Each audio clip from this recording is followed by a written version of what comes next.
Բարլուս, սիրելի քաղաքացիներ, սիրելի ժողովուրդ, շարունակում եմ քաղաքացիական պայմանագիր կուսակցության նախընտրական ծրագրի ներկայացումը եւ ծրագրի վերջին հատվածում թվարկվում են միջոցառումներ, որոնք Հայաստանի տնտեսական եւ ինստիտուցիոնալ վերափոխված դոկտրինում նշված միջոցառումների եւ սույն ծրագրի այլ մասերում հիշատակված միջոցառումների հետ կազմում են մեկ ամբողջություն։ Եվ հիմա կթվարկեմ միջոցառումները։ Առաջինը համախառն ներքին արդյունքի միջինում տարեկան առնվազն 6%-ի աճ ենք մենք կանխատեսում եւ պլանավորում։ Գիտեք, որ 2021-26 թվականների ծրագրում մենք խոստացել էինք տարեկան միջինում 7% տնտեսական աճ եւ մենք այդ ցուցանիշը ապահովել ենք ավելի քան 7%, 7.6% միջինում տնտեսական աճ ենք ապահովել եւ առաջիկա տարիներին մենք պլանավորում ենք առնվազն միջինում 6% աճ։ Ընդ որում այստեղ մի նրբություն կա, աճի կառուցվածքը ճիշտ ըմբռնելու համար կարևոր է արձանագրել հետեւյալը։ Ենթադրենք մենք 0-ից աճում ենք 7%, եկանք աճեցինք 7%, հաջորդ տարի այդ 7%-ի հաշվարկը արդեն տեղի է ունենում 7%-ից։ Այսինքն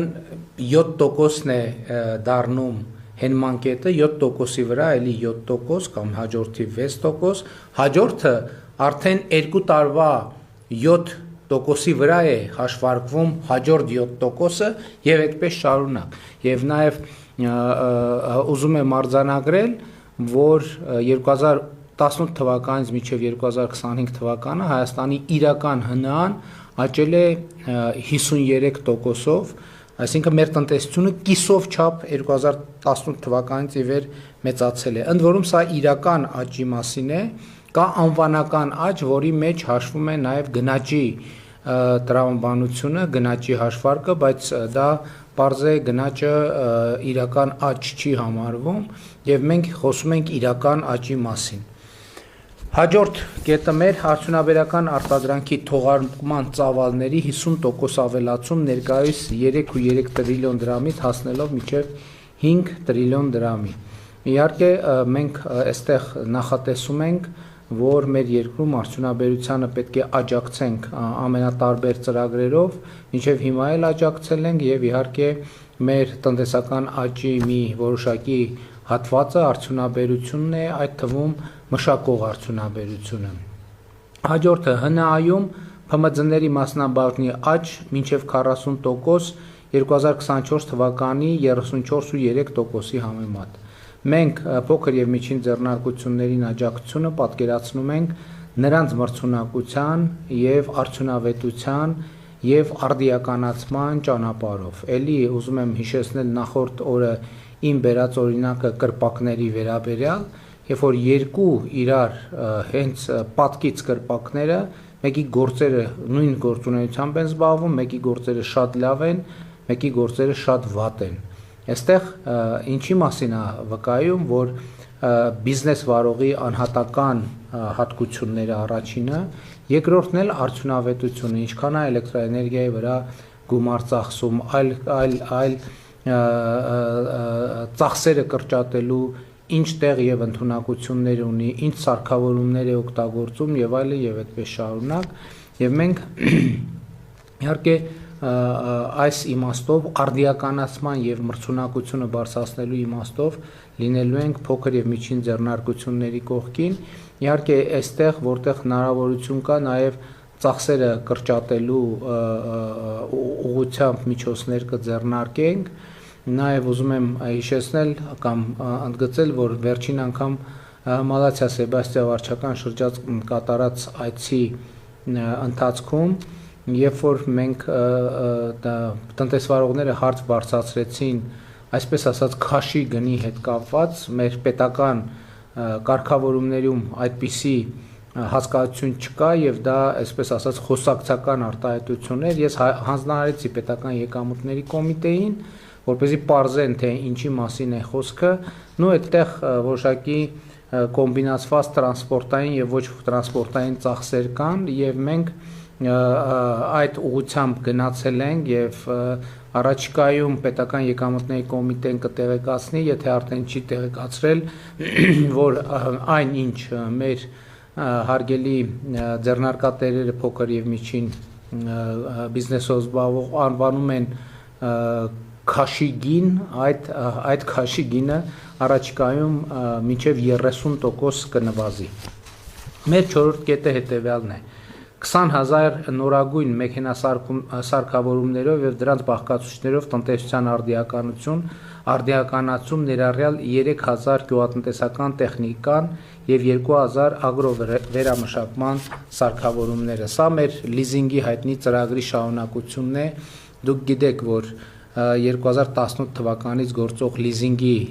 ծրագրերով էսել է խոսակցական արտահայտություն, իրական անունը տնտեսության արդիականացման ծրագիր է։ Մենք հազարավոր մեքենասարքավորումներ ձեռք բերելու, նոր չօգտագործված մեքենասարքավորումներ ձեռք բերելու ուղղությամբ աջակցություն ենք ցուցաբերել եւ այդ աջակցությունը կայանում է հետեւյալում, որ մենք ըստ էության սուբսիդավորում ենք բանկային տոկոսները կախված տարբեր ծրագրերից, երբեմն այդ սուբսիդավորման արդյունքում տոկոսները հասցնում ենք 0-ի, երբեմն 1-ի, երբեմն 2-ի եւ դա շատ լավ աշխատող ծրագրեր են, տասնյակ միլիարդավոր դրամներ ենք ծախսել մենք այս ուղղությամբ տնտեսությունը արդիականացնելու համար, եթե չեմ սխալվում 150 միլիարդ է պորտֆելը այդ ծրագրի։ 5-րդ տարեկան առնվազն 25,000 նոր աշխատատեղերի ստեղծում, աղքատության կրճատում 5%-ային կետով։ Սիրելի քաղաքացիներ, 2018 թվականին մենք Հայաստանում 18 թվականից մենք Հայաստանում ստեղծել ենք 288,000 աշխատատեղ, շուրջ 288,000 աշխատատեղ։ Այդ աշխատատեղերը նոր արտադրամասեր են, այդ աշխատատեղերը գործարաններ են, այդ աշխատատեղերը շինհրապարակներ են, այդ աշխատատեղերը ինտենսիվ այգիներ են, այդ աշխատատեղերը տեխնոլոգիական ընկերություններ են եւ այլն եւ այդպես շարունակ, եւ մենք առաջիկայում պլանավորում ենք տարեկան 25,000 նոր աշխատատեղեր ստեղծել, ընդ որում ես ուզում եմ մենք նաեւ բարձաբանենք, թե աշխատատեղեր ստեղծելու մեր գործիքը որն է, մենք նաեւ արդյունաբերական գոտու մասին կետ ունենք, կանդրադառնամ դրան, բայց ավելի լավ այդ կետում անդրադառնամ, թե ինչպես ենք մենք պատկերացնում մասնավորապես աշխատատեղերը ստեղծելը արդյունաբերության ոլորտում եւ այդպես շարունակ։ 6-րդ կետը առողջության համընդհանուր ապահովագրության համակարգում ամբողջ բնակչության ընդգրկում։ Մենք այսօր պլանավորում ենք, որ 2028 թվին արդեն մեր ամբողջ բնակչությունը ներգրավված կլինի առողջության ապահովագրության համակարգում, ընդ որում ուզում եմ հիշեցնել, որ կենսաթոշակառուները եւ սոցիալական որոշակի խմբերը եւ երեխաները առողջության ապահովագրության համակարգ ներառվում են պետական բյուջեից ուղիղ վճարումներով, իսկ մյուսները որոշակի վճարումներ են անում, այդ թվում նաև համընդհանուր հայտարարագրման համակարգով առողջապահության վրա արված այդ ծախսը որպես սոցիալական կրեդիտ հետ ստանալու հնարավորությամբ։ 7-րդ կետը հաշմանդամություն ունեցող 2000 անձի անձնական օգնականի ծառայության ապահովում։ Մենք, ինչպես գիտեք, էականորեն բարեփոխել ենք հաշմանդամություն ունեցող անձանց օգնականների ծառայությունը եւ նաեւ աշխատավարձեր ենք նշանակել եւ նաեւ հնարավորություն ենք տվել, որ հարազատները այդ գործառույթը իրականացնեն եւ մենք առաջիկա շրջանում այդպիսի եւս 2000 օգնականի ծառայության ապահովում ենք պլանավորում։ 8-րդը կենսաթոշակների ինդեքսավորում այնպես, որ միջին փաստացի կենսաթոշակը ցածր չլինի նվազագույն սպառողական զամբյուղից։ Արդեն գիտեք, որ բարեբախտաբար հիմա մեր մոտ միջին կենսաթոշակը գերազանցում է սպառողական զամբյուղը եւ սա պատմական նորություն է, պատմական փոփոխություն է Հայաստանում սոցիալական ապահովության բնագավառում։ Մենք նախորդիվ նվազագույն թոշակը համապատասխանեցինք նվազագույն պարենային զամբյուղին, որը նշանակում էր, որ այդ գումարով պետք է թոշակառուն իր մեկ ամսվա անհրաժեշտ կալորիա, այսպես ասած մինիմալ անհրաժեշտ կալորիան կարողանա ապահովել,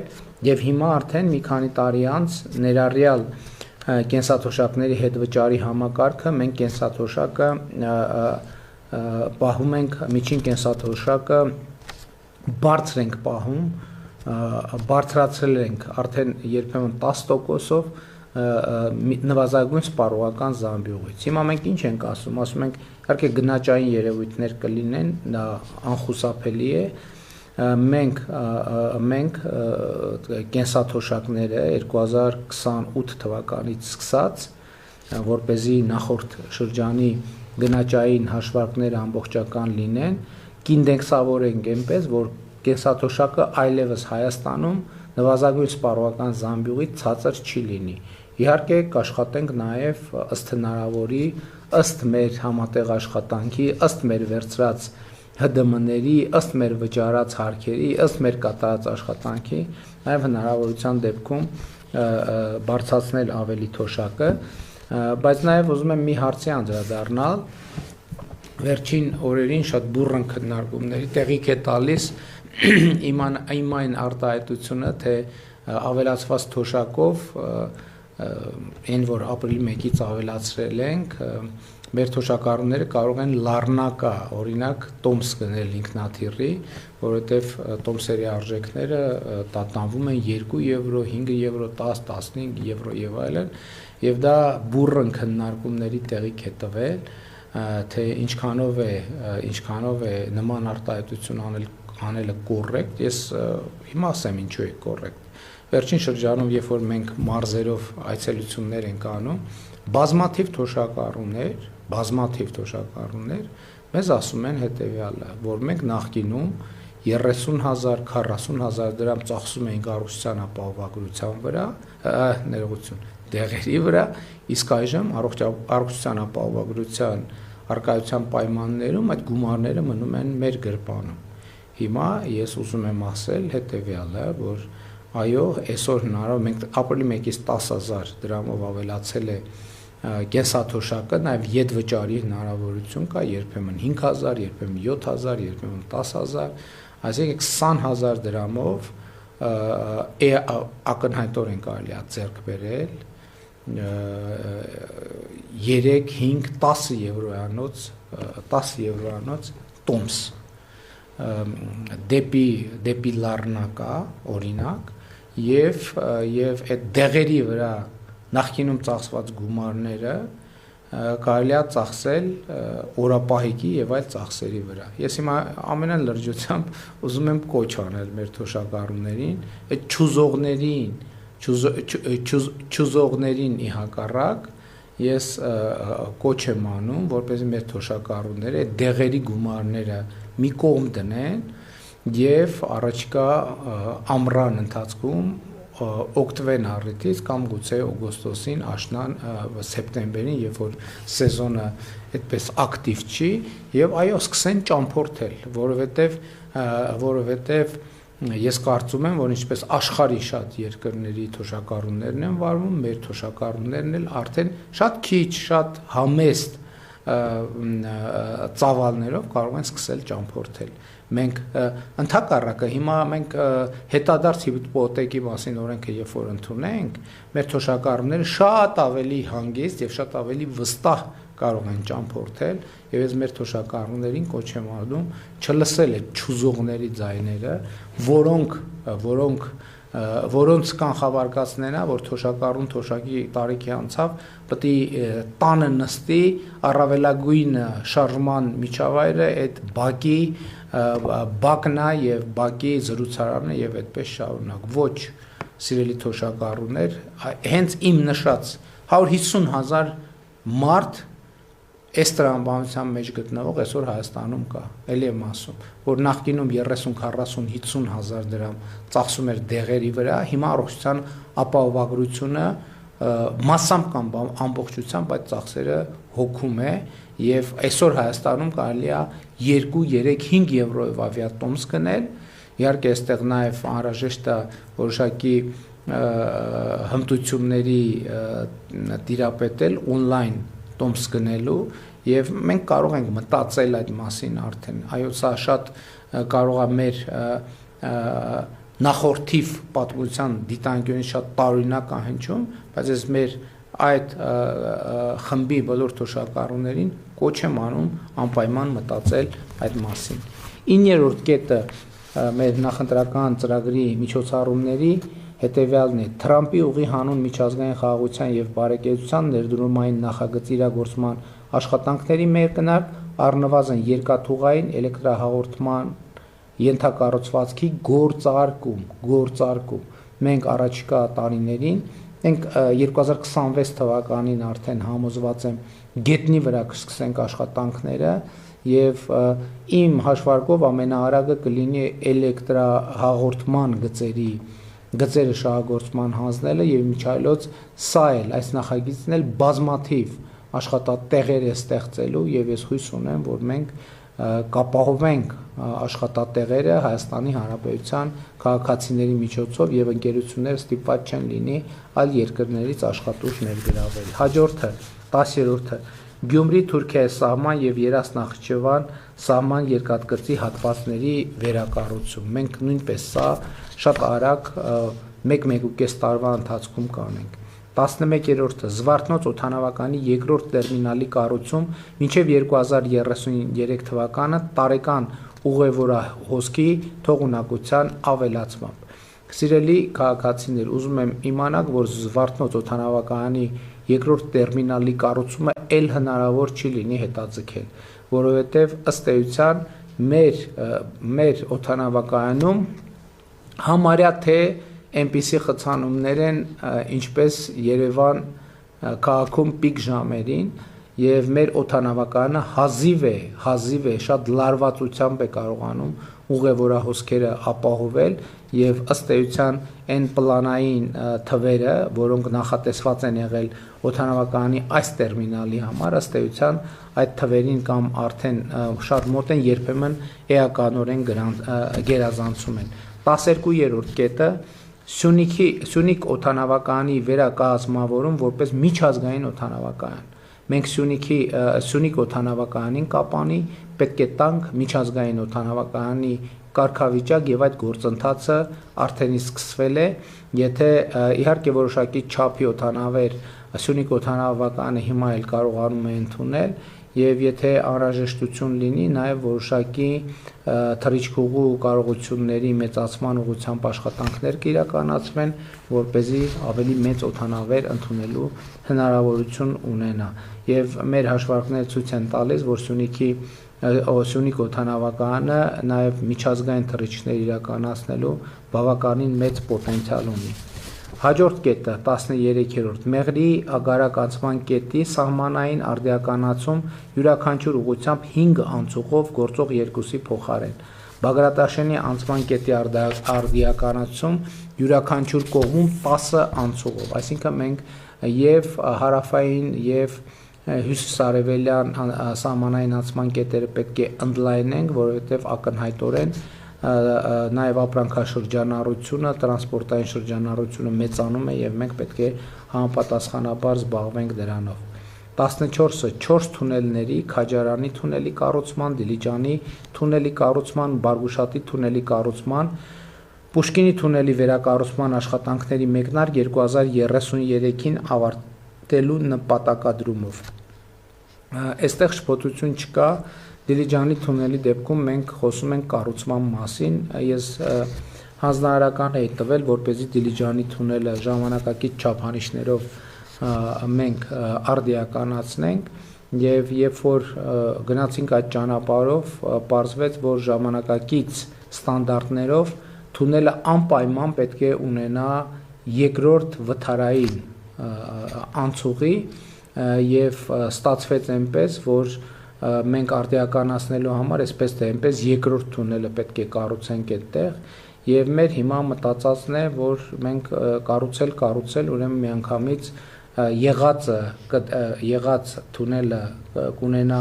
պահեստային տարբերակ իսկ արդեն հիմնական թունելը մենք 0-ից կկառուցենք, որը կհամապատասխանի բոլոր ժամանակակից պահանջներին։ Բարգուշատի թունելի կառուցման աշխատանքի հետ կապված ես հույս ունեմ, որ առաջիկա մայիս ամսվա սկզբին մենք արդեն փաստաթուղթ կստորագրենք, Քաջարանի թունելի աշխատանքներ իրականացվում են, մենք մեր այցի ընթացքում արդեն ցույց ենք տվել եւ Պուշկինի թունելի վերակառուցման աշխատանքներն էլ կիրականացնենք։ 15-րդ կետը 2500 կիլոմետր ավտոճանապարհի կառուցում, վերակառուցում եւ հիմնանորոգում, այսինքն մենք մնում ենք 500 կիլոմետր տարեկան 500 կիլոմետր ճանապարհի կառուցման տրամաբանության մեջ, այստեղ նրբությունն այն է, որ ես որոշում եմ կայացրել, որ այս համատեքստում մենք նաև ամեն տարի որոշակի աշխատանքներ կիրականացնենք նաև մայրաքաղաքում։ Ես հիմա չեմ կարող ասել ինձ ծավալով, մենք քաղաքապետարանի հետ կպայմանավորվենք, որպեսզի իրենք էլ իր համայնքային բյուջեից որոշակի գումար իրենք դնեն, մենք էլ պետական բյուջեի ճանապարհների համար նախատեսված գումարներից որոշակի ամեն տարի կդնենք, որպեսզի նաև Երևանի ճանապարհների խնդիրը ֆունդամենտալ ձևով լուծենք։ 16 հայկական ծագման արտադրանքի արտահանման կրկնապատկում մինչև 89 միլիարդ ԱՄՆ դոլար։ Այսինքն հասկանալի է, որ մենք այս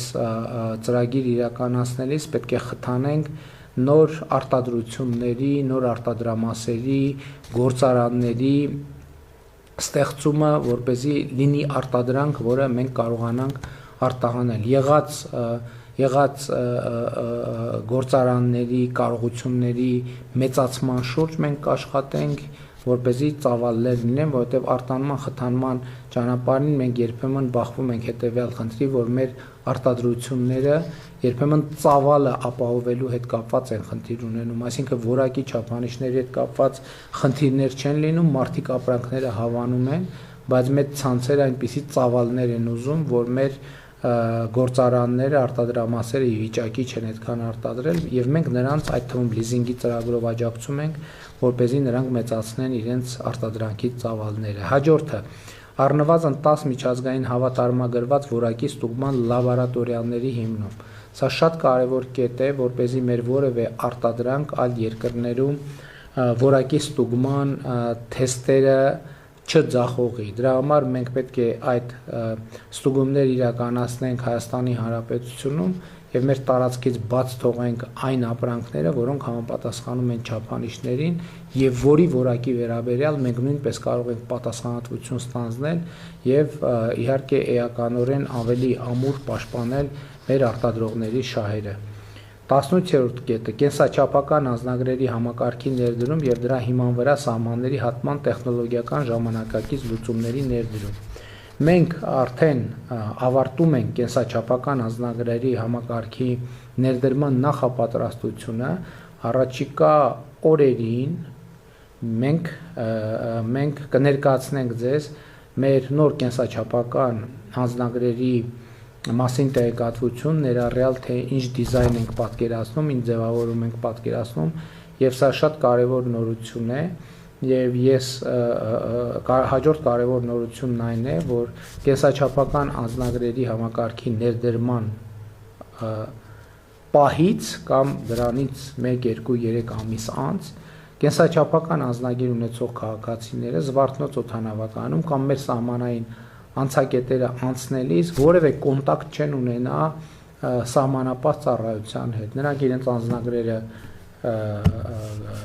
կսկանավորեն սարքերի վրա, կանաչ լույսը կվառվի եւ իրենք կանցնեն մի տեխնոլոգիա, որ կիրառվում է արդեն աշխարհի զարգացած երկրներում եւ ամենաուշը 2027 թվականի առաջին կեսում մենք արդեն այդ համակարգերը կունենանք Զվարթնոց օդանավակայանում, ապա նաեւ մեր սահմանային անցման կետերում, Բագրատաշենում, Ագարակում, Բավրայում, Գոգավանում, հույս ունեմ մարգարան էլ կբացվի եւ մարգարայում նույնպես կունենանք եւ մյուս բացվելիք սահմանային անցման կետերը։ 19-րդ կետը ԵՄ-ի հետ ազատ վիզայի ռեժիմի հաստատում եւ առավել եւս մենք համոզված ենք, որ առաջիկա տարիներին մենք Եվրոպական միության հետ ազատ վիզաների ռեժիմ կհաստատենք եւ ըստ էության Հայաստանի քաղաքացիները Եվրոպական միության երկրներ կարողանան մեկնել առանց վիզայի։ Կենսաչափական անձնագիրը վերցնում եք, այստեղ առանց կոնտակտի եք անցնում եւ առանց վիզայի, երբ ուզում եք եւ մեր սիրելի թոշակառուները երբ ուզում են 2 եւ 10 եվրոյանոց տոմսերը գնում են եւ առանց խոչընդոտի մեկնում են Եվրոպական միություն։ Առաջիկա իրատեսական առաջիկա շրջափուլում մենք այդ նպատակն անպայման կիրագործենք։ 20-րդ կետը գյուղատնտեսական համախառն արտադրանքի արժեքի ավելացում 40%-ով հասնելով շուրջ 1.5 տրիլիոն դրամի եւ հողերի խոշորացման խթանում։ Սա ըստ էության ինտենսիվ գյուղատնտեսության աջակցման ծրագրի արդյունք է լինելու եւ իհարկե ես սրա մասին մանրամասն չեմ խոսի, որովհետեւ մարզային այցերում հատկապես ինտենսիվ այգիները եւ ջերմոցները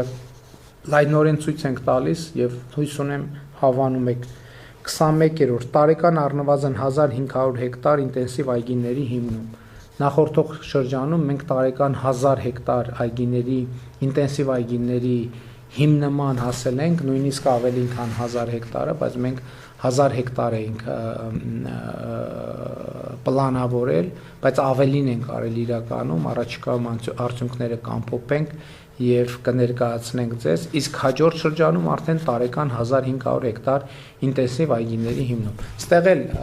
սիրելի քաղաքացիներ, սիրելի ժողովուրդ, մեր գործիքը մենք հոյ կառավարությունը հոյ չի գնում ծարտընկում։ Կառավարությունը ծրագիր է անում, օրինակ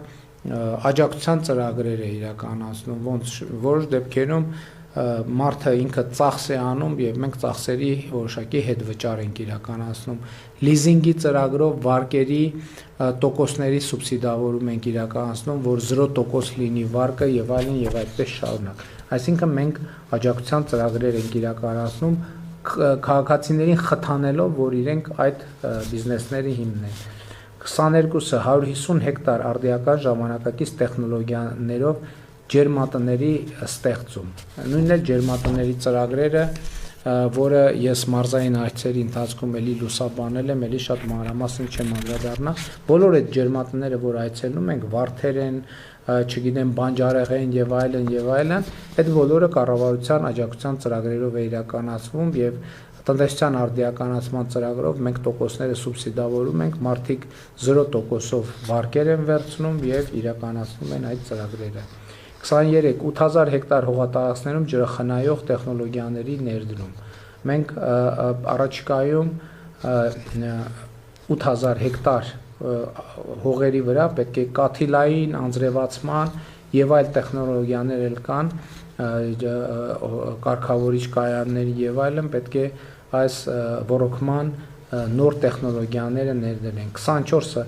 տավարի մսի ինքնաբավության բարձրացում 88%-ից մինչև 93.5%։ Ինչպես է սա անելու կառավարությունը։ Կառավարությունը անելու է սա էլի աջակցության ծրագրերով, որպեսզի մսատու ցեղատեսակների խոշոր եղջերավոր անասունների բուծումը խթանի։ Մենք հիմա նաև աջակցություն ենք ցուցաբերում տոհմային կենդանիների ձեռքբերման ծրագրով, մարդիկ անտոկոս վարկ են վերցնում եւ արտերկրից ներկրում են գլխականը։ 25-ը տոհմային խոշոր եղջերավոր կենդանիների տեսակարար կշռի եռապատկում 2.5%-ից 7.5%, այսինքն մենք էլի խթանելու ենք, որպեսզի ոչ տոհմային կենդանիները փոխարինվեն տոհմային կենդանիներով, այստեղ արդեն նաև ոչ միայն մսատու, այլև կաթնատու ցեղատեսակների մասին է եւ որպես դրա արդյունք նաև կաթի ինքնաբավության մակարդակի բարձրացում ներկայիս 78.6%-ից մինչև 88.7%։ Իմիջիայլոց ինտենսիվ անասնաբուծության խնդրով մենք լուծում ենք նաև կաթի գնի եւ կաթի մթերման հետ կապված հարցերը։ Ես ուզում եմ ձեզ անկեղծ ասել, որ այսօր ինտենսիվ անասնաբուծության տեխնոլոգիաներով արտադրված կաթը ոչ մթերման խնդիր ունի, ոչ գնի խնդիր ունի։ Այդ կաթը երբեք 200 դրամից ներքև չի իջնում դրա գինը, որովհետև ինքը որակական չափանիշներով էականորեն ավելի լավն է, եւ մենք պետք է շարունակենք խթանել, որպեսզի մեր սիրելի գյուղացիները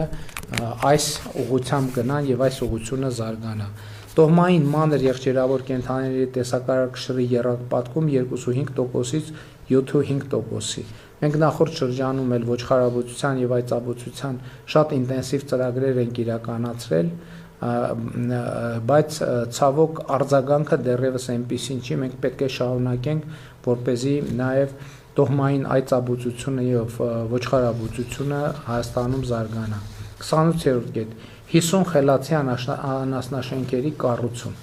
եւ մենք այս ընթացքում առնվազն համոզվել ենք, որ սա լավ ծրագիր է, ճիշտ ծրագիր է եւ մենք պետք է շարունակենք այս ծրագիրը առաջ մղել։ 29 երկու գյուղատնտեսական լոգիստիկ կենտրոնների ստեղծում։ Այս այլ վերաբերվում է գյուղատնտեսական մթերքի իրացման խնդիրներին եւ գյուղացիները մեզ շատ են մոտենում եւ ասում են, որ իրականում տարբեր շուկաներում հայտնի գյուղատնտեսական իրենց շահերը ոտնահարվում են եւ այլն եւ այդպես շարունակ եւ մենք պետք է երկու մեծ գյուղատնտեսական լոգիստիկ կենտրոններ ստեղծենք, որպեսզի գյուղացիներից ուղիղ մթերվեն արդեն ոչ թե վերամշակման, այլ հենց բնամթերքի ձևով վաճառվելու ենթակա միրգը բանջարեղենը, որպեսզի հնարավորինս գյուղացիները դրա համար ավելի բարձր գին ստանան եւ այդ լոգիստիկ կենտրոնների խնդիրը լինելու է տեսակավորելը եւ բաշխելը ապրանքներ իրենց տեսակներով եւ շուկայի վրա կունենա պոզիտիվ ազդեցություն եւ նաեւ գյուղացիական տնտեսությունների վրա կունենա պոզիտիվ ազդեցություն, որպեսզի նրանք ստիպված չլինեն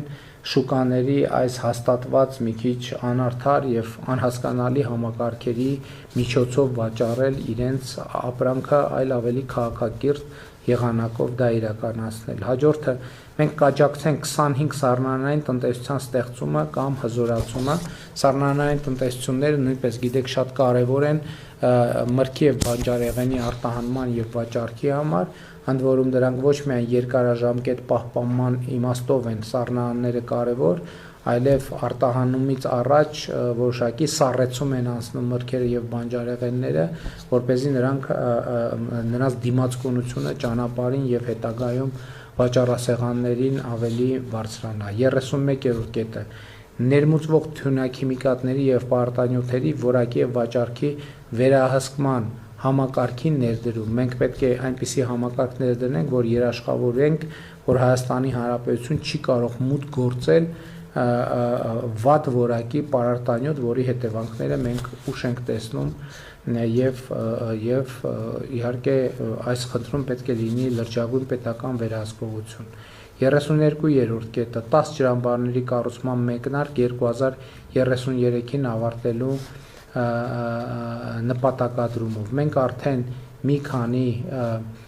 փոքր ջրամբարների նախագծումը ավարտել ենք, մասնավորապես Ելփինի, Աստղաձորի եւ եւս երկու ջրամբարի նախագծումը ավարտել ենք եւ առաջիկա շրջանում կսկսենք շինարարությունը։ Մենք ի վերջո ավարտեցինք Վեդի ջրամբարի կառուցումը եւ հիմա Վեդի ջրամբարը ջրալցման process-ի մեջ է եւ այս եղանակը Վեդի ջրամբարի համար շատ օգտակար է, բայց արդեն գյուղացիները եւ մենք բոլորս անհանգստանում ենք, հույս ունենք անձրևները այլևս գոնե առնվազն որոշակի ժամանակահատվածով դադար կվերցնեն։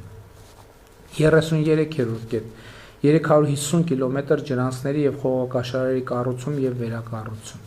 Սա վերաբերվում է նրան, որ մեզ համար ջրային խնդիրները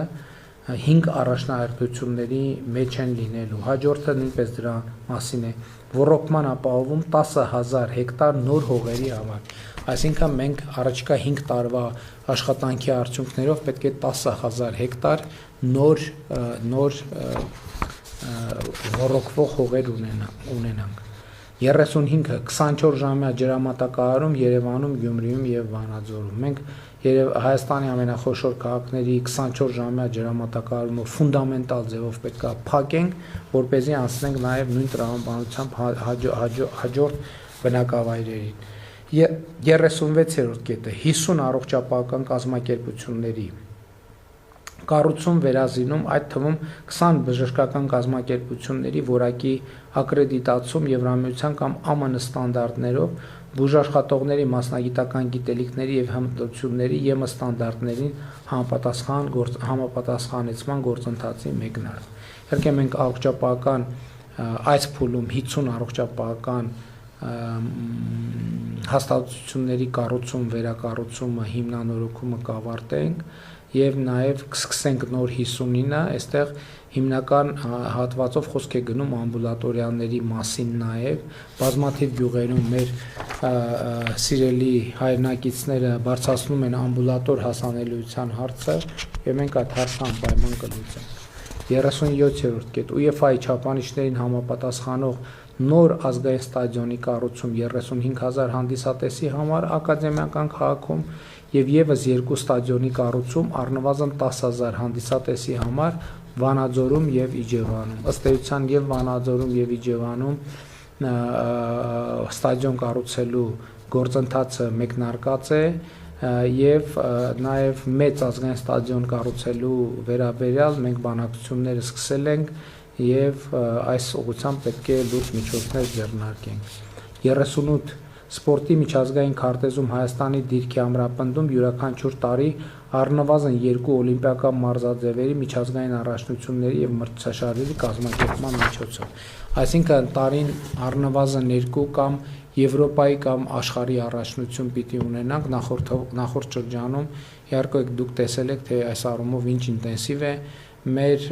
մարզական կյանքը վերջերս հրաձգության Եվրոպայի առաջնությունը տեղի էր ունեցել նաև ծանրամարտի Եվրոպայի առաջնությունը, սամբոյի աշխարհի առաջնություն, բանակային խաղեր եւ այլն եւ այդպես շարունակ։ Միջայլոց առաջիկայում 2027 թվականին նախատեսում ենք հյուրընկալել մարմնամարզության Եվրոպայի առաջնությունը, որը պետք է տեղի ունենա Ալբերտ Ազարյանի անվան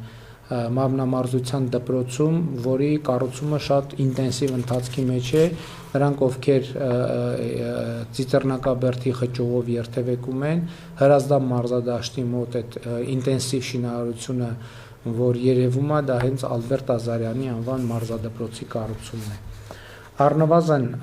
իմիջիայլոց առաջիկայում նաև ծանրամարտի աշխարհի առաջնությունն ենք հյուրընկալելու, եթե չեմ սխալվում 2027 կամ 28 թվականին։ Արդեն դա այդ որոշումները արդեն իսկ կայացված են։ Առաջիկայում էլի հետաքրքիր որոշումներ են լինելու, բայց հիմա ես չեմ կարող ուղղակի դրա մասին ասել։ 39 առնվազն 30%-ում ներգնաց զբոսաշրջիկների թվի աճ 2031 թվականին 3 միլիոն հասնելու նպատակադրումով, այսինքն մենք 2031 թվականին 3 միլիոնի ենք ուզում հասնել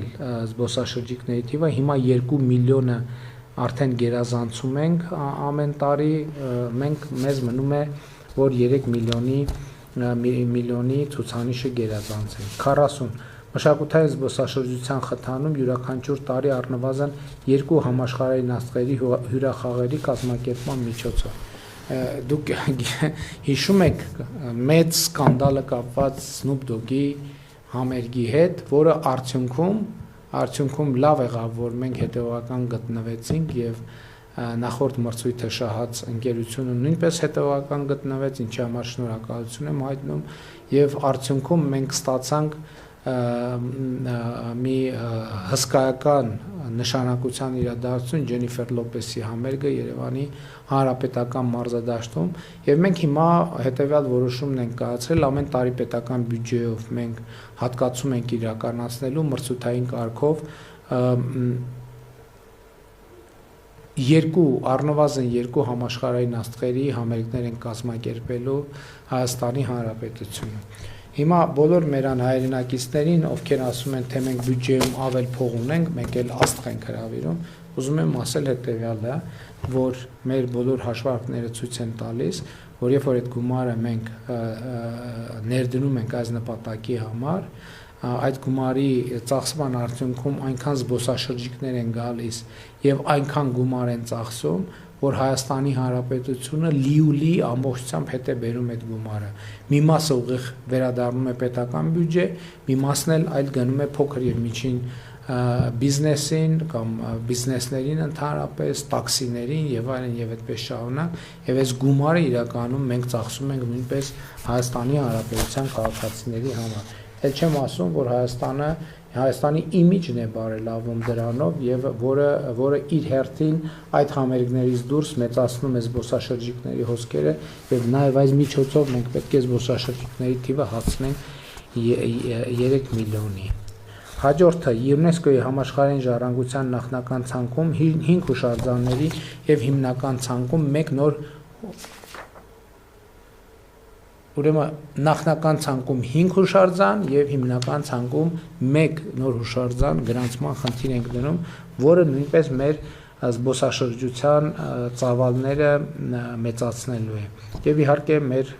մշակութային ժառանգության արձանագրումը որպես միջազգային ժառանգության, համաշխարհային ժառանգության մաս նույնպես կարևոր է։ 42-րդ կետը 7 զբոսաշրջային կլաստերների ստեղծում Գյումրի, Դիլիջան, Գորիս, Ջերմուկ, Արենի, Եղեգիս, Դվին։ Մենք այդտեղ հատուկ ներդրումային ծրագրեր ենք իրականացնելու, որպեսզի նշված համայնքները ավելի լավ նախապատրաստված լինեն եւ ավելի զարգացած ենթակառուցվածքներ ունենան զբոսաշրջության համար եւ զբոսաշրջիկներ ընդունելու համար։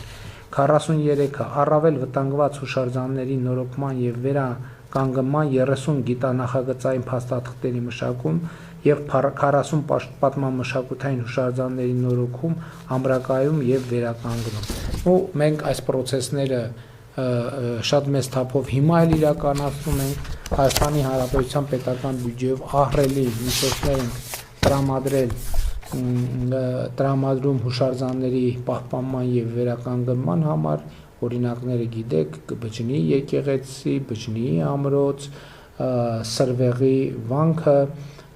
Այգեհովիտ գյուղում, Ամրագից գյուղում ռուս ուղղափառ եկեղեցին ենք վերականգնել եւ այլն եւ այդպես շարունակ տասնյակ հուշարձանների Ամբերտ ամրոցն ենք վերականգնում, Լորի Բերտ ամրոցում ենք ամրակայման եւ վերականգնման աշխատանքներ իրականացում, Բաղաբերդում ենք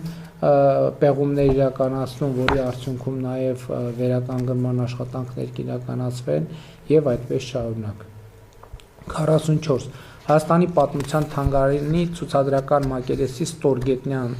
ընդլայնում Հանրապետության հրապարակի հնարվայրի ընդգրկմամբ։ Դուք գիտեք, որ Հանրապետության հրապարակի տակ կա հնավայր եւ մենք ուզում ենք այդ հնավայրը կազմակերպելու միջոցով նաեւ ստորգետնյա թանգարան ունենալ, որը նաեւ հետաքրքիր կլինի այցելուների համար մտադրություն կա հանրապետության մետրոյի հանրապետության հրապարակ կայարանից այդ հնավայրի այդ հին պատերի հին բնակավայրի ճանապարհներով նաև մուտք ապահովել դեպի պատմության թանգարան 45 թանգարանային եւ գրադարանային աշխատողների աշխատավարձերի կրկնապատկում ատեստավորման միջոցով մենք ատեստավորման այն ծրագիրը, որ իրականացնում ենք դպրոցներում եւ ոչ միայն դպրոցներում, հիմա սկսելու ենք իրականացնել նաեւ թանգարաններում եւ գրադարանների ու թանգարանների աշխատողների համար։ Ես նախորդիվ ասացի, որ մենք ընթերցանությունը խթանելու ուղղված ծրագրեր ենք իրականացնելու եւ այս տրամաբանության մեջ մենք հույս ունենք, որ գրադարանները մեր ծրագրի արդյունքում կվերածնվեն կամ կան ակտիվ գրադարաններ բազմաթիվ Հայաստանում եւ իմ կանխավարկածն այն է, որ սոցիալական ցանցերից ի վերջո մի X պահի մարդը հոգնում է եւ ուզում է այսպես ասած հաղորդակցության հին ձևերին որոշ ժամանակ տրամադրել եւ մենք կարծում ենք, որ ընթերցողների ակումբները, ընթերցանությունը այն ձևերից մեկն է, որը մարդը հումանիստական շփման միջավայրի վերադառնալու հնարավորություն կունենա եւ մենք այդ ուղղությամբ աշխատելու ենք։ 46-ը Երևանի մետրոյի աջափնյակ կայարանի կառուցման մեկնարկ, Զորավար Անդրանիկ եւ Սասունցի Դավիթ կայարանների միջանկյալ հատվածում նոր վերգետնյա կայարանի կառուցում մեկնարկ կառուցման մեկնարկ 2033-ին ավարտելու նպատակադրումով։ Իհարկե, սիրելի հայրենակիցներ, մենք արդեն 40 տարի շուրջ մետրո չենք կառուցել կամ 35 տարի մետրո չենք կառուցել եւ այդ հմտությունը վերականգնելը ժամանակ է պահանջում եւ մենք որևէ կասկած չկա, մանավանդ տեսնում եք, թե Երևանում երթևեկությունը ինչ վիճակում է, որևէ կասկած չկա, որ Երևանի մետրոպոլիտենի հետագա զարգացում պարզապես այլընտրանք չունի, ուրիշ տարբերակ չկա էլ, բայց մենք դա կանենք հաճույքով, ելի ուզում եմ ասել, որ նպատակադրումը հետևյալն է, նախ մետրոն Երևանի դարձնել շրջանաձև, աջափնյակ կայարան, հաջորդ թիվ մենք կայարան կունենանք ակադեմիական քաղաքում, ակադեմիական քաղաքից կլինի միացում մետրոյի Չարբախ կայարանին եւ կստացվի, որ մեր մետրոն շրջանաձև պտույտ անելու հնարավորություն ունի, հետագայում նաեւ տրանսպորտի մասնագետների իհարկե կասեն, մենք կարող ենք ունենալ երկու հակադարձ ուղղությամբ շրջանաձև երթևեկություն, որը իմ կարծիքով կլինի ավելի էֆեկտիվ եւ ավելի շատ ուղևորներ կտեղափոխի։ 47 Երևանում 200 նոր 18 մետր էլեկտրական ավտոբուսների եւ 71 նոր տրոլեյբուսների ձեռքբերում, 6 նոր տրանսպորտային ենթակառուցվածքների կառուցում։ Խոսքը կամուրջների տրանսպորտային ենթակառուցվածքները, կամուրջների էստակադաների մասին է, որի կարիքը նույնպես ակնհայտորեն Երևանը ունի։ Իմիջիայլոց տրոլեյբուսների մասին, երբ որ խոսում ենք, սա չի վերաբերվում այս թիվը այն տրոլեյբուսներին, որոնք մայիսին արդեն ապրիլին պետք է գային, բայց Իրանի շուրջ ստեղծված իրավիճակի պատճառով մի քիչ ուշացան, բայց նախորդ օրը ես տեղեկացա, որ արդեն շատ մոտ են Հայաստանին եւ առաջիկա օրերին առնվազն նրանց մի մասը կմտնի Հայաստանի Հանրապետություն։ 48-ը ՀՀ ամբողջ տարածքում միասնական տրանսպորտային ցանցի ներդրում, ինչը նշանակում է, որ բոլոր մարզերում կլինեն հանրային տրանսպորտային ցանցեր։ Սա մեր մարզերի ցավոտ խնդիրներից մեկն այն է, որ բազմաթիվ բնակավայրեր կանոնավոր ուղևորափոխադրման համակարգեր չունեն եւ մենք այս տրանսպորտային ցանցերի ներդրման միջոցով պետք է այդ խնդիրը լուծենք։ Հիմա որոշ տեղերում ինչ որ չափով ներդրված է, բայց մենք այս process-ը պետք է շարունակենք, որպեսզի մեր բոլոր բնակավայրերը ունենան կանոնավոր տրանսպորտային չվացուցակներ մարզկենտրոնի հետ եւ նաեւ բնականաբար Երևանի հետ։ 49 տրանսպորտային միջոցների կշռման կայանների կատարելագործում եւ ցանցի զարգացում։ Սա մեր ճանապարհների պահպանման շատ կարեւոր կետ է, որովհետեւ մեր ճանապարհները երբեմն մեր ակնկալած չափով չեն դիմանում գերբեռնված բեռնատարների ինտենսիվ երթևեկության պատճառով եւ մենք հիմա պլանավորում ենք, որ ինքնաշխատ եղանակով գործող կշերքներ տեղադրենք ճանապարհներին, որպեսզի մեքենաների կշռման համար անհրաժեշտ չլինի, պետք չլինի, որ երթևեկությունը դադարեցնել, մեքենաները անցնեն եւ ինքնաշխատ եղանակով նրանց բեռնվածությունը կշռվի եւ գերազանցելու դեպքում արդեն համապատասխանաբար որոշակի վճարումներ կավելանան, որպեսզի մենք այդ գումարները վերադարձնենք ճանապարհի հետագա սպասարկման նպատակին։ 50 տաղանդների հայտնաբերման եւ զարգացման համապետական ծրագրի մեկնարկ բացառիկ տաղանդով երեխաների եւ երիտասարդների հայտնաբերման եւ նրանց տաղանդը զարգացնելու համար։ Մենք պլանավորում ենք ունենալ տաղանդների զարգացման հիմնադրամ, որպեսզի առանձնահատուկ ընդունակություններ ցուցաբերող երեխաների հետ հատուկ ծրագիր իրականացնենք նրանց տաղանդը մաքսիմալ զարգացնելու համար։ Էլի եմ ասում, այս ծրագիրը մեծ հաշվով վերաբերում է բոլոր երեխաներին, մանկապարտեզներ, դպրոցներ, բուհեր, բայց նաև սպորտ դպրոցներ, սա վերաբերում է բոլոր ոլորտներին, բայց եթե լինեն երեխաներ, որոնք առանձնահատուկ տաղանդ են ցուցաբերում եւ կա անհրաժեշտություն այդ տաղանդը զարգացնելու համար լրացուցիչ ներդրումների, կառավարությունը պլանավորում է այդ ներդրումները վերցնել իր վրա։ Իհարկե երեխայի եւ նրա ծնողների համաձայնությամբ, բնականաբար sense բաները չեմ էլ ասում, հասկանալիորեն դա բարձրաբանելու կարիք չկա էլ։ 51 երեխաների կրթավճարների կൂട്ടակային ներդրումային համակարգի ներդրում։ Մենք ուզում ենք ստեղծել համակարգ, որ ծնողները հնարավորություն ունենան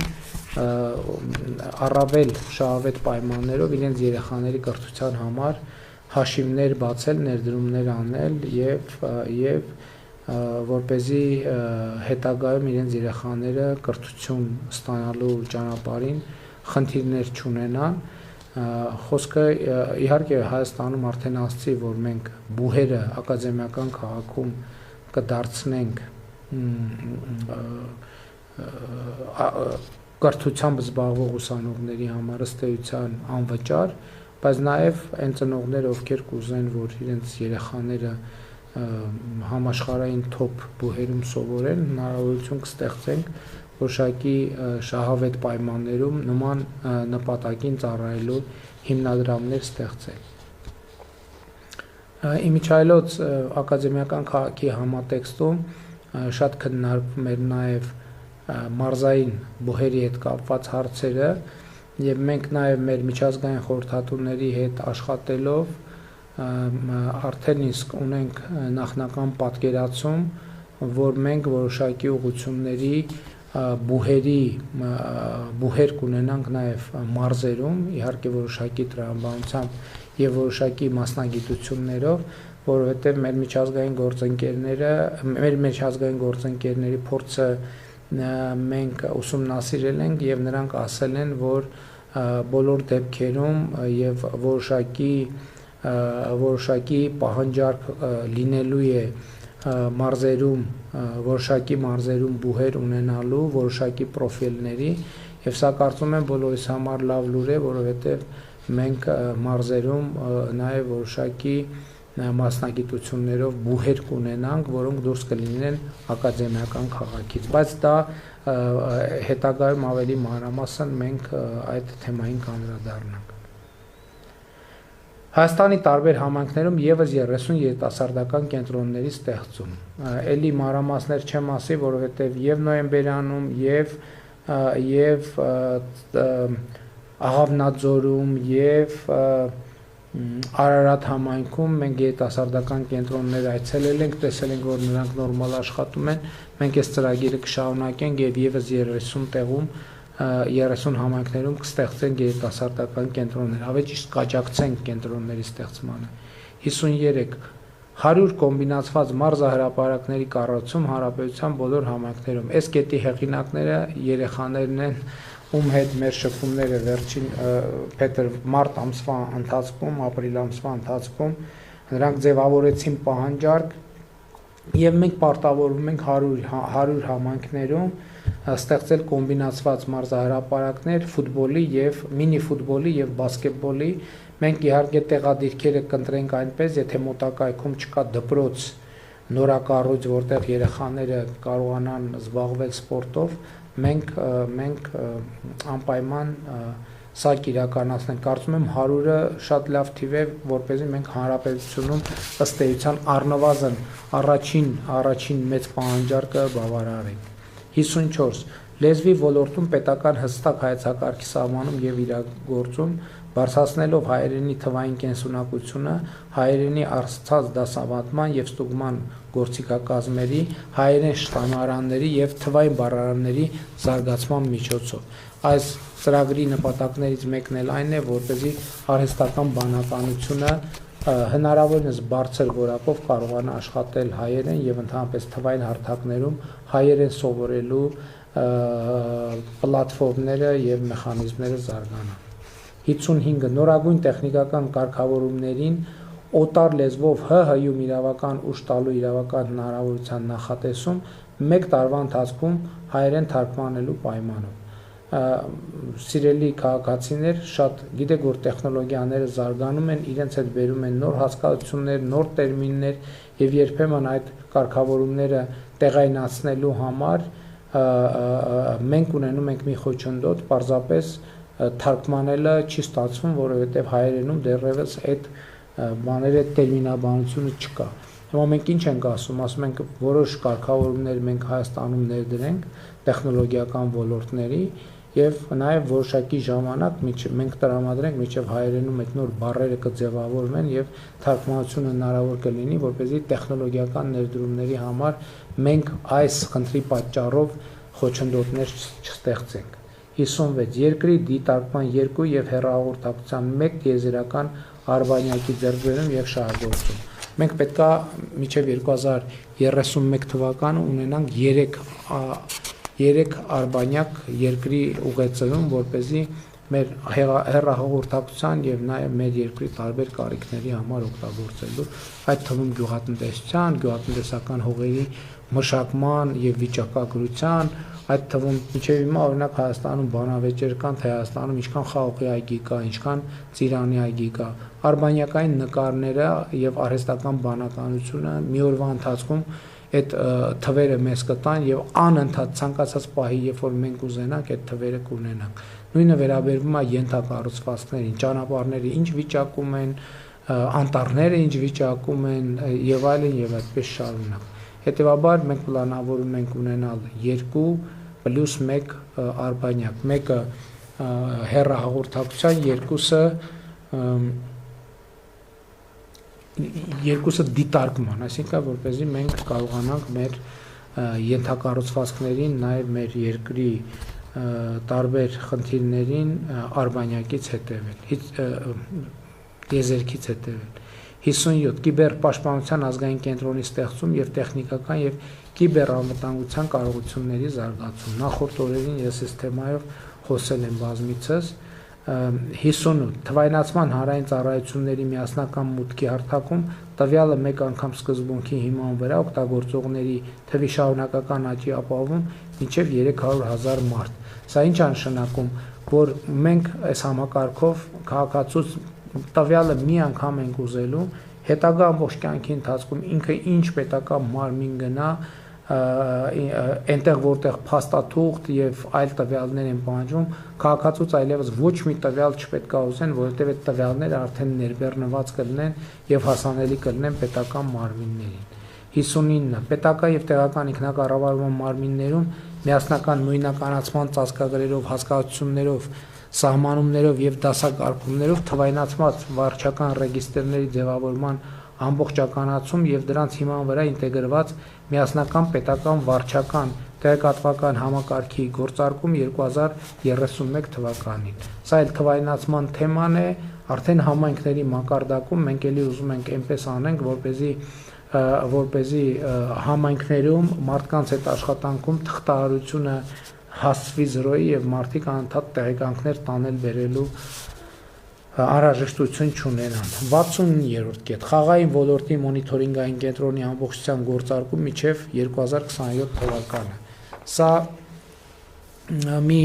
ծրագիր է, որը պետք է պետության համար տեսանելի դարձնի բոլոր խաղադրույքները, բոլոր շահումները եւ բնականաբար այստեղից նաեւ առաջացող հարկային պարտավորությունները, ինչը ըստ էության կզրոյացնի ստվերը խաղային ոլորտում։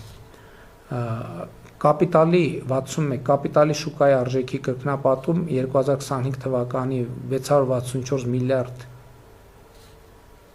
դրամի համեմատությամբ 2031 թվականին հասնելով 1.3 տրիլիոն դրամի։ Սա մեր կապիտալի արժեթղթերի շուկայի մասին է եւ մենք նրա զարգացմամբ շատ շահագրգռված ենք, որպեսզի առաջինը քաղաքացիները ներդրնելու խնայողությունները ներդրնելու հնարավորություն ունենան ոչ միայն բանկերում, այլև արժեթղթերի շուկայում, երկրորդը բիզնեսները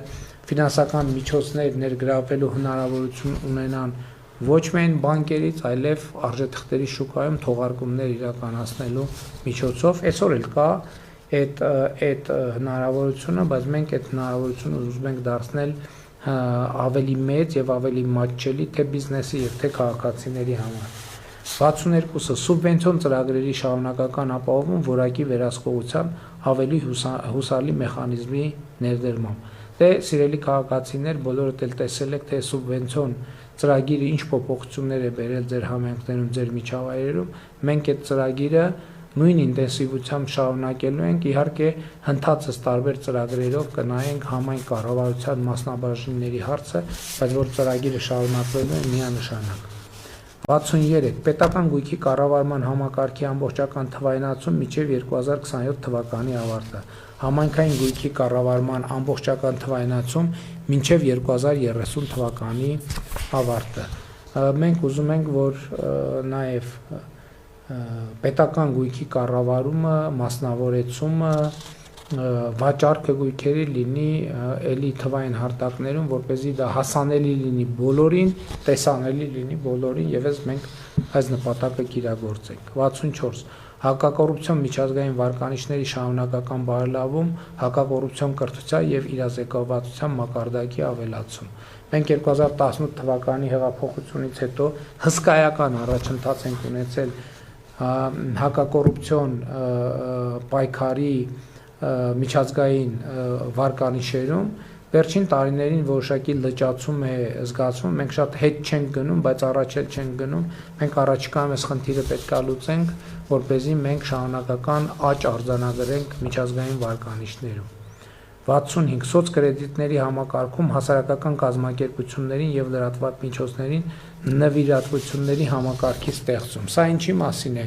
Դուք գիտեք, որ ուրեմն սոցիալական համընդհանուր հայտարարագրման համակարգով քաղաքացիները ունեն սոցիալական կրեդիտներ ստանալու հնարավորություն որոշակի ծախսերի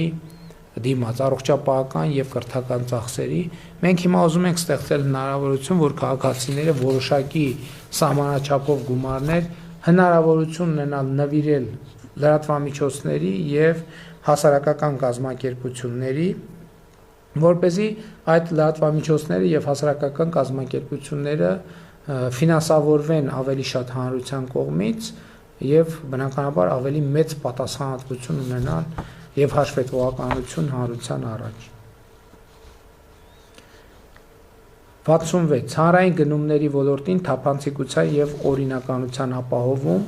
մենք շարունակաբար պիտի զարգացնենք պետական հանրային գնումների համակարգը, որպեսզի մրցակցայնությունը, թափանցիկությունը եւ նաեւ գնումների որակի մակարդակը շարունակաբար աճի։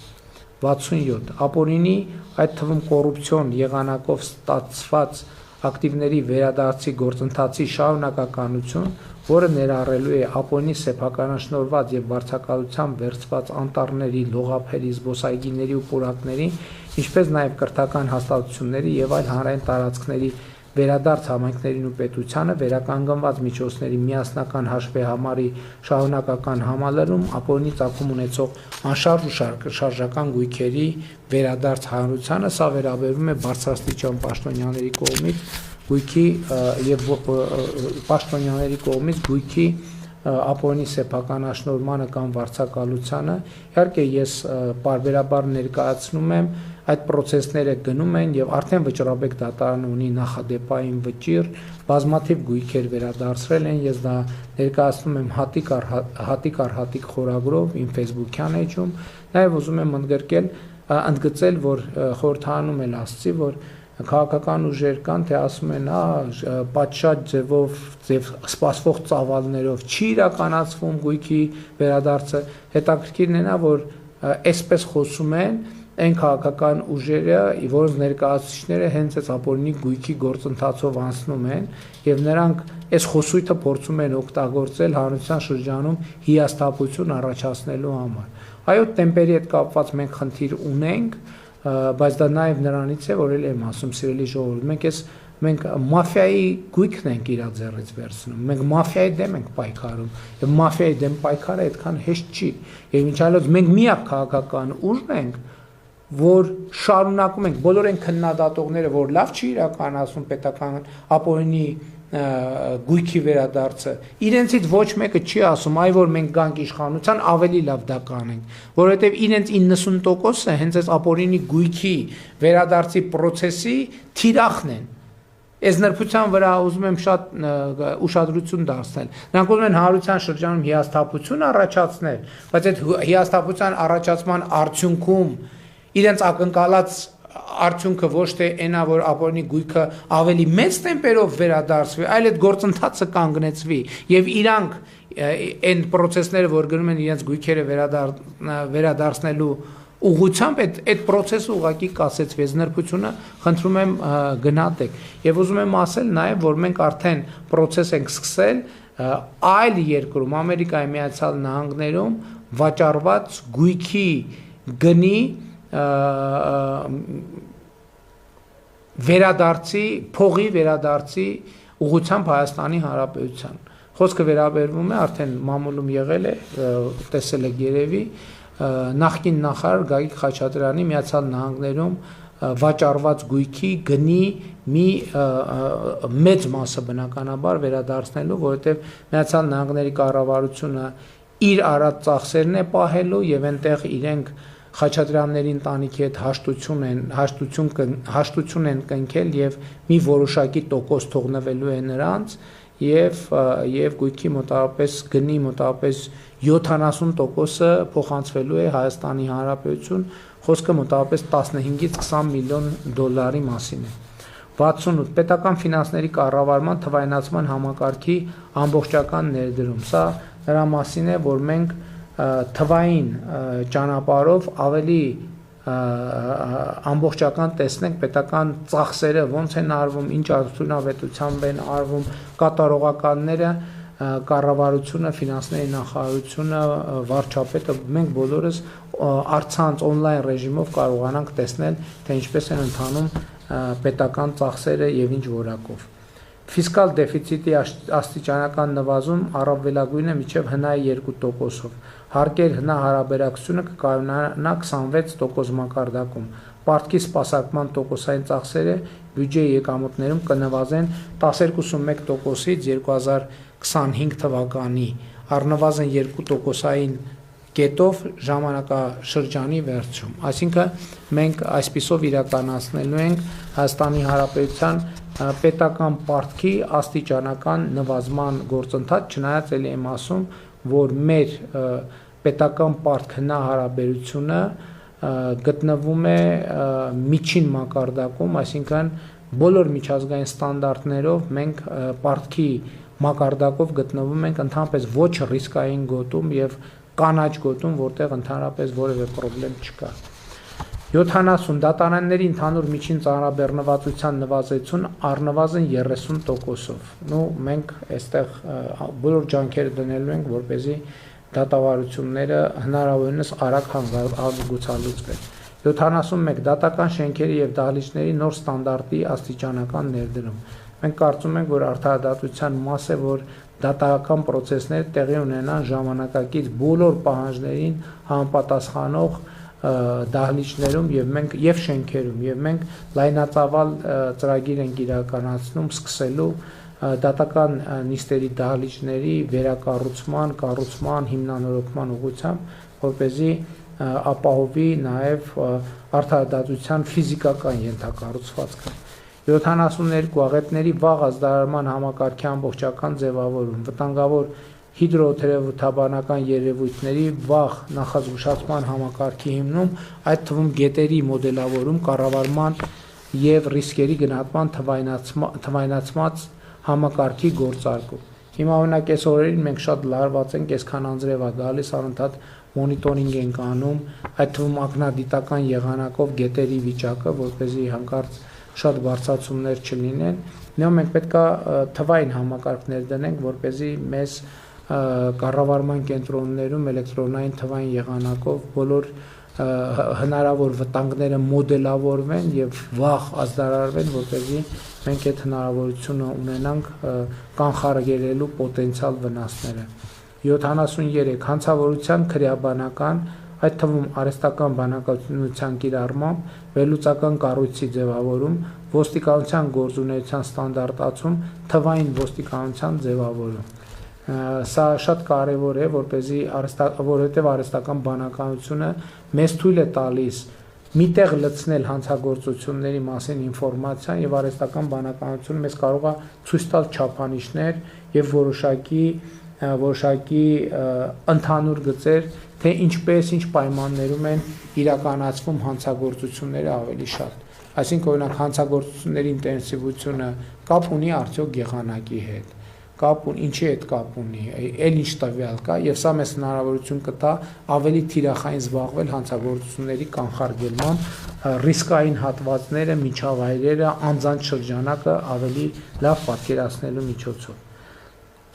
74. Ատոմային նոր էներգաբլոկի կառուցման ծրագրի մեկնարկ մինչև 2027 թվականի ավարտը իրականացնելով նոր միջուկային էներգաբլոկի տեխնոլոգիայի ընտրություն։ Այսինքն 27 թվականի ավարտին մենք ըստ էության արդեն վերջնական որոշում պետք է ունենանք, առնվազն մտադրությունների հուշագիր ունենանք ստորագրած, թե ում հետ ինչ ատոմակայան ենք կառուցում։ 75 Հայք երկրորդ էներգաբլոկի շահագործման ժամկետի կրկնակի 2026-2036 թվականների երկարացման ծրագրի իրագործում։ Մենք ըստ էության այս ծրագրի աշխատանքները սկսել ենք եւ մենք դա հաջողությամբ կհասցնենք իր տրամաբանական ավարտին։ 76 Վերականգնվող էներգետիկայի զարգացում մինչև 2040 թվականը արևային եւ հողմային էներգետիկայի հզորությունը 2000 մեգավատ հասնելու նպատակադրմամբ, ինչպես նաեւ մինչև 2027 թվականի ավարտը էլեկտրական էներգիայի կուտակման կայանների կառուցման ծրագրի մշակում, մինչև 2040 թվականը կուտակիչ կայանների առնվազն 600 մեգավատ հզորություն ունենալու նպատակադրմամբ։ Այսինքն սա նշանակում է, որ մենք նպատակադրվում ենք մինչև 2040 թվականը 1.5 ատոմակայանի չափով կուտակիչ կայաններ ունենալ, որը բոլորովին նոր ոլորտ է եւ նոր խոսք է մեր երկրի էներգետիկայի համար։ 77 Բիոգազի արտադրության կայանի ստեղծում։ Սա նույնպես նոր բան է ըստ էության Հայաստանի Հանրապետության համար, բայց շատ երկրներում կուտակվում է, մանավանդ ֆերմերային տնտեսությունների զարգացման համատեքստում, երբ այդ փաստի բերումով մեծ ծավալների գումախ է արտադրվում, դա օգտագործվում է բիոգազի արտադրության համար եւ մենք Հայաստանում կաջակցենք այսպիսի տեխնոլոգիաներ ներդնողներին։ Կանաչ ջրածնի արտադրության կայանի ստեղծում։ Սա կանաչ ջրածին այն է, երբ որ արևային էլեկտրաէներգիայի օգտագործելու միջոցով արտադրվում է ջրածին եւ արդեն մութ ժամերին այդ ջրածինը վառելու եւ այրելու եւ էլեկտրաէներգիա ստանալու նպատակով այս տեխնոլոգիայի ուղղությամբ մենք արդեն մի քանի տարի աշխատում ենք, միջազգային գործընկերների հետ ինտենսիվ քննարկումներ ունենք եւ առաջիկա 5 տարվա ընթացքում արդեն կոնկրետ օրինակ պետք է ունենանք կանաչ ջրածնի արտադրության։ 79 Հայաստան մտնող ինտերնետային միջազգային նոր կապուղու հիմքը։ Մենք ուզում ենք նաեւ այսօր Հայաստան մտնում է երկու ինտերնետային կաբել, մենք ուզում ենք ավելացնենք այդ կաբելների թիվը, որպեսզի հասկանալիորեն ունենանք այլընտրանքներ եւ դիվերսիֆիկացնենք ինտերնետային մեր հասանելիությունը։ 80 Արդյունաբերական քաղաքի կառուցում, ինտեգրված արդյունաբերական եւ հետազոտական միջավայրի ստեղծմամբ, հանրապետության մարզերում 2 արդյունաբերական գոտիների ստեղծում։ Այստեղ մենք մեր բիզնեսի հետ նաև խորհրդակցել ենք եւ նախորդող շրջանում այս հարցը մի քանի անգամ քննարկվել է եւ մենք քանի որ օրինակ գործարանները ունեն կրկնվող ծախսեր, ասենք որպեսզի ամեն պոտենցիալ գործարան ստեղծող ինքը առանձին իր համար խողովակ չքաշի, ճանապարհ չանցկացնի, էլեկտրաէներգիա չանցկացնի, մենք կաջակցենք, որպեսզի ասենք օրինակ ոնց որ ժամանակին եղել է գործարանային կայարանի միջավայրում եղել են ամբողջ գործարաններ, մենք հանրապետությունում կստեղծենք գոտիներ, որպեսզի երկու մարզերում եւ գուցե նաեւ Երևանի մերձակայքում, որտեղ արտադրություններ հիմնելը կլինի ավելի գրավիչ, որովհետև ներդրողները այն ծախսերը կարողանան կրճատել, որոնք առանձին պետք է անեին այսպես թե այնպես, իրենք պետության կառավարության աջակցությամբ իրար հետ այդ անհրաժեշտ կրիտիկական ենթակառուցվածքները կունենան, հնարավոր է նաև ընդհանուր արտադրամասեր ունենան, որովհետև շատ դեպքերում հաստոցները արագ, այսպես ասած, վերափոխվում են եւ տարբեր նույն հաստոցով կարելի է տարբեր արտադրանքներ ստանալ եւ գուցե նաեւ այսպիսի համագործակցություն հնարավոր կլինի եւ առաջիկայում մենք կկենտրոնանանք այդ խնդրի լուծման համար, հաշվի առնելով նաեւ ինժեներական քաղաքի ստեղծման արդեն իսկ հաջողված փորձը, մենք հաջորդ փուլում արդեն արդյունաբերական երկու գոտիների եւ արդյունաբերական քաղաք ստեղծելու ուղղությամբ ինտենսիվ աշխատանքներ կանենք, այսինքն կստեղծենք այդ գոտիները արդյունաբերական 81 բազային եւ թեմատիկ շերտերով հագեցած ազգային տարածական տվյալների ենթակառուցվածքների հասանելիություն պետական եւ համայնքային մարմիններին, իրավաբանական եւ ֆիզիկական անձանց, ինչպես նաեւ ազգային գեոպորտալում 12 բազային շերտերի տվյալների կիրառմամբ վերլուծական բաց հասանելի գործիքների ներդնում։ Սա մի շատ կարևոր ծրագիր է, որտեղ մենք ազգային գեոպորտալում մեր հանրապետության մասին բոլոր տվյալները իհարկե տարբեր շերտերով եւ տարբեր հասանելիությամբ ունենում ենք, բոլոր խողովակաշարերը, բոլոր էլեկտրահաղորդման գծերը, բոլոր ճանապարհները, կոյուղու բոլոր ամբողջ համակարգը եւ այլն եւ այլն։ Իհարկե էլի ասում եմ, այս շերտերի մի մասը կլինի գաղտնի, հասանելիություն չեն ունենա շատերը, բայց կլինեն նաև բաց շերտեր, որպեսզի ասենք ցանկացած քաղաքացի այդ թվում իր կադաստրային քարտեզի հետ կապված գործառույթներ կարողանա իրականացնել առցանց ռեժիմով։ 82-ը Հայաստանի Հանրապետության տարաբնակեցման եւ տարածքային կազմակերպման գլխավոր նախագծի մշակում եւ ընդունում։ Սա ինչի համար է, որպեսզի մենք հիմա շատ է խոսվում հողերի նշանակության փոփոխության մասին եւ այլն, շատ բարդություններ են լինում, մերժումներ են լինում,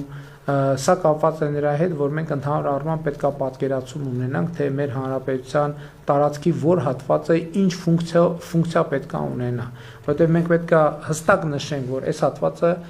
լինելու է գյուղատնտեսական եւ այդ հատվածներում ընդհանրապես հողի նշանակության փոփոխության հնարավորությունը բացառենք, բայց պետք է լինեն նաև այլ նշանակության կառուցապատման համար նախատեսված տարածքներ, արտադրության համար նախատեսված տարածքներ, որպեսզի ներդրումներ անելիս թե գյուղատնտեսության, թե այլ ոլորտներում ներդրողները լրացուցիչ քաշքշուկների առաջ չկանգնեն եւ իրենց համար էլ տեսանելի լինի սկզբանե, թե տվյալ տարածքի հողերը ինչ նշանակություն ունեն եւ արդյոք իրենք ունեն հնարավորություն այդ ներդրումը իրականացնելու կամ այդ ուղղությամբ ներդրումը որ գոտիներին եւ որ տարածքներում ներդնելու հնարավորություն կունենան, որը կծախսի ներդրումների համար անհրաժեշտ ծախսերը եւ նաեւ տեսանելի կդարձնի, հասկանալի կդարձնի նաեւ մարդկանց ներդրումային հնարավորությունները, սահմանափակումները կամ միտեղ տարածքները գյուղատնտեսական են, մյուս տեղում արդյունաբերական, մյուս տեղում կառուցապատման, երրորդ տեղում 60 հոդվածի հողեր են, որոնք որևէ օտարման չեն ենթարկվում եւ այլն եւ այսպես շարունակ։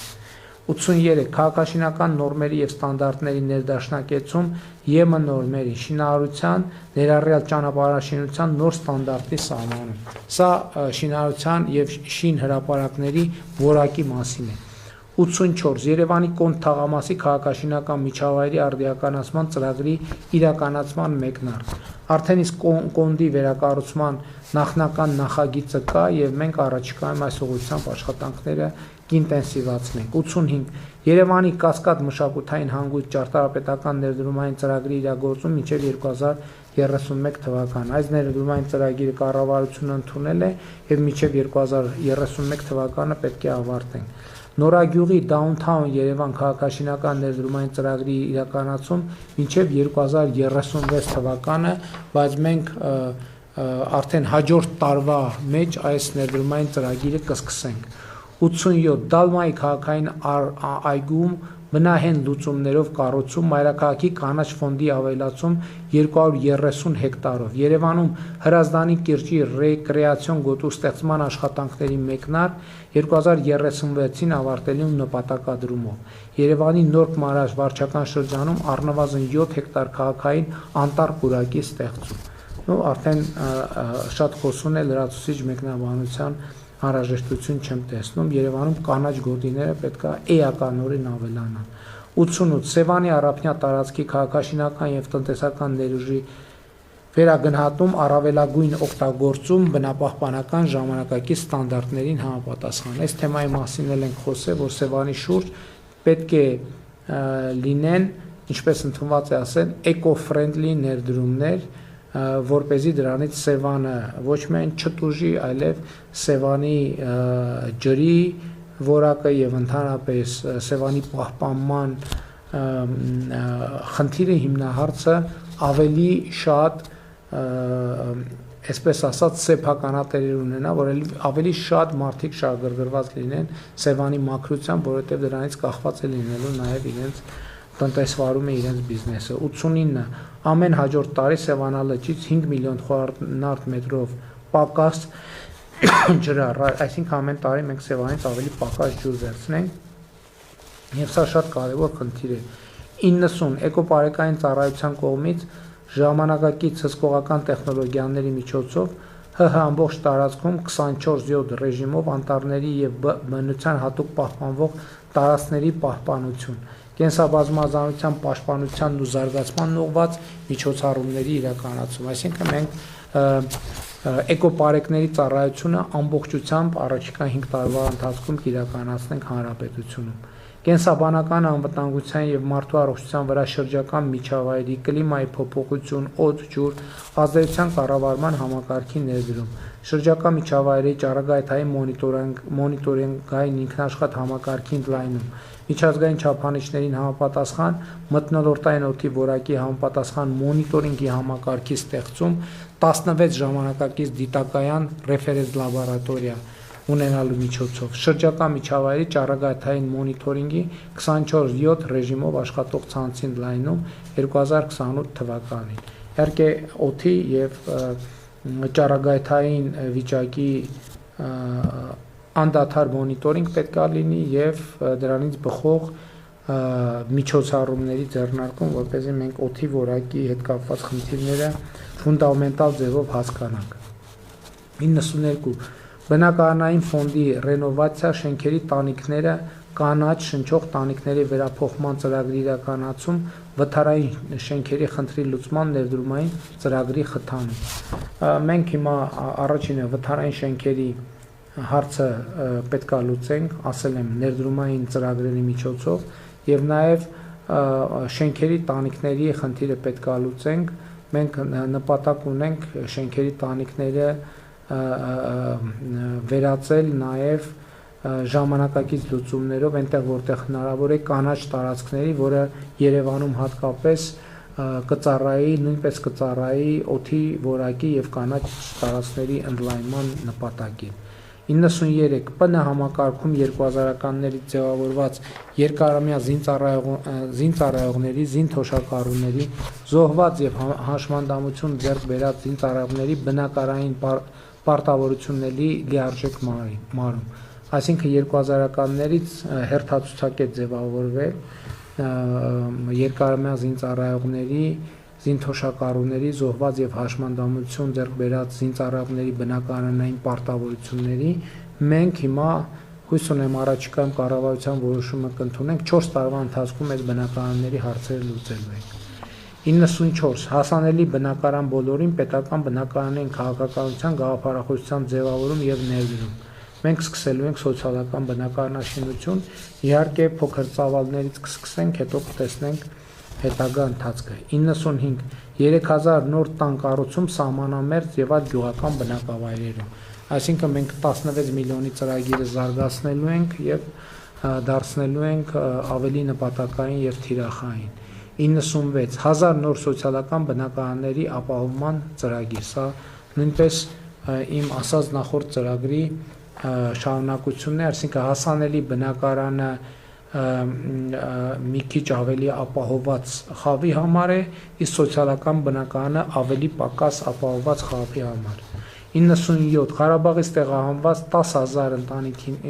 ընտանիքների բնակ ապահովում։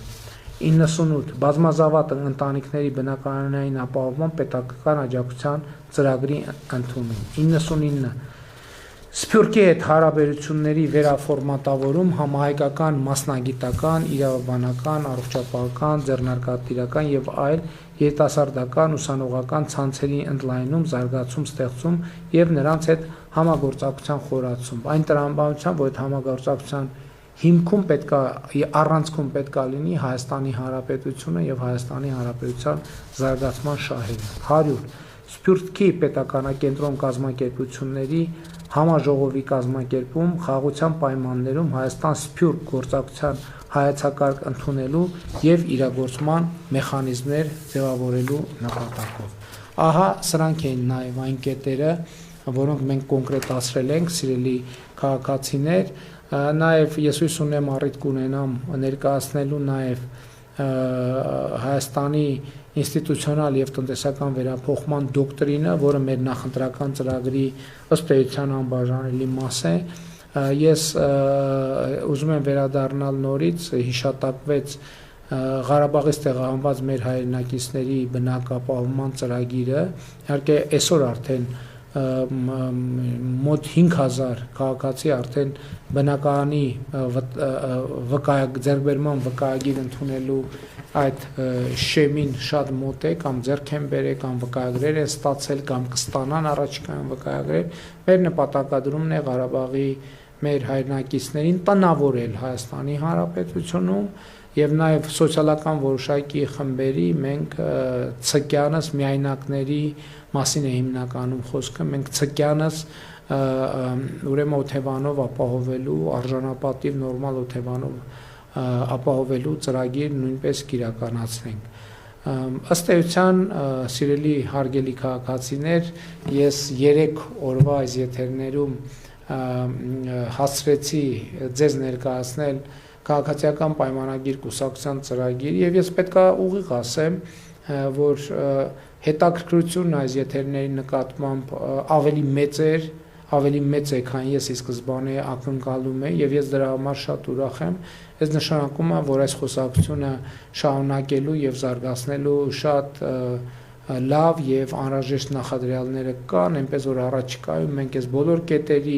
եւ այլ կետերի մասին առավել մանրամասն կխոսենք, գուցե այս ձևաչափով, գուցե անմիջական շփումների միջոցով, գուցե նախընտրական քարոզարշավի ընթացքում տեղի ունեցող